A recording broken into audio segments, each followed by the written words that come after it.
महाराष्ट्रामध्ये सध्या एक मोठा प्रश्न निर्माण झाला आहे. महिलांसाठी सुरू केलेल्या या योजनेत मोठा गैरप्रकार उघडकीस आला आहे.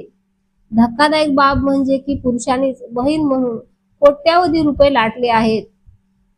या योजनेचा उद्देश होता की गरजू महिलांना आर्थिक मदत देण्याचा, पण अनेक श्रीमंत टॅक्स भरणाऱ्या महिलांनी या योजनेचा गैरफायदा घेतला आहे.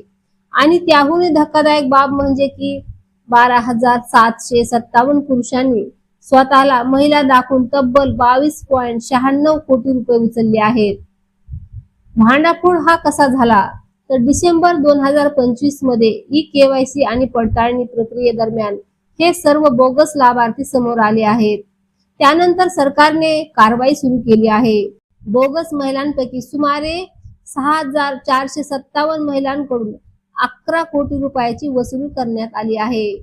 पण इथेच सगळ्यात मोठा प्रश्न उभा असा राहतो की पुरुषांनी घेतलेले 22.96 कोटी अजूनही वसूल का झाले नाहीत व बाल कल्याण विभागाकडून कोणतीच ठोस कारवाई का केली नाही.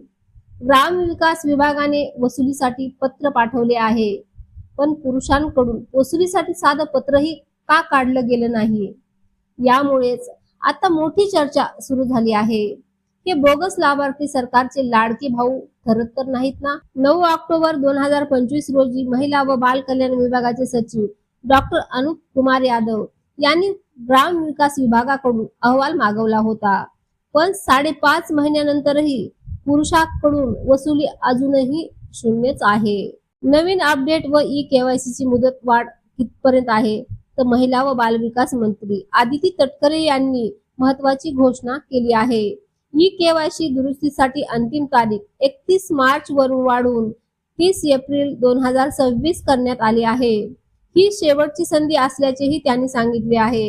या निर्णयासाठी मुख्यमंत्री देवेंद्र फडणवीस आणि उपमुख्यमंत्री एकनाथ शिंदे यांच्या सूचनाचा आधार घेतल्याचे सांगण्यात आलं आहे. ही योजना जुलै 2024 पासून सुरू झाली होती. पात्र महिलांना दरमहा 1,500 रुपये दिले जातात. एका बाजूला गरजू महिलांना मदत देण्याचे प्रयत्न आणि दुसऱ्या बाजूला कोट्यावधीचा गैरवापर. आता सर्वात मोठा हा प्रश्न येतो की सरकार या 22 कोटीची वसुली कधी करणार आणि दोषीवर कारवाई कधी होणार. तुमच्या मते अशा लोकांवर खरंच कारवाई व्हायला पाहिजे का? कमेंट्स मध्ये नक्की सांगा. अशाच अपडेटसाठी धैर्यशील टाइम्सला सबस्क्राईब करायला विसरू नका.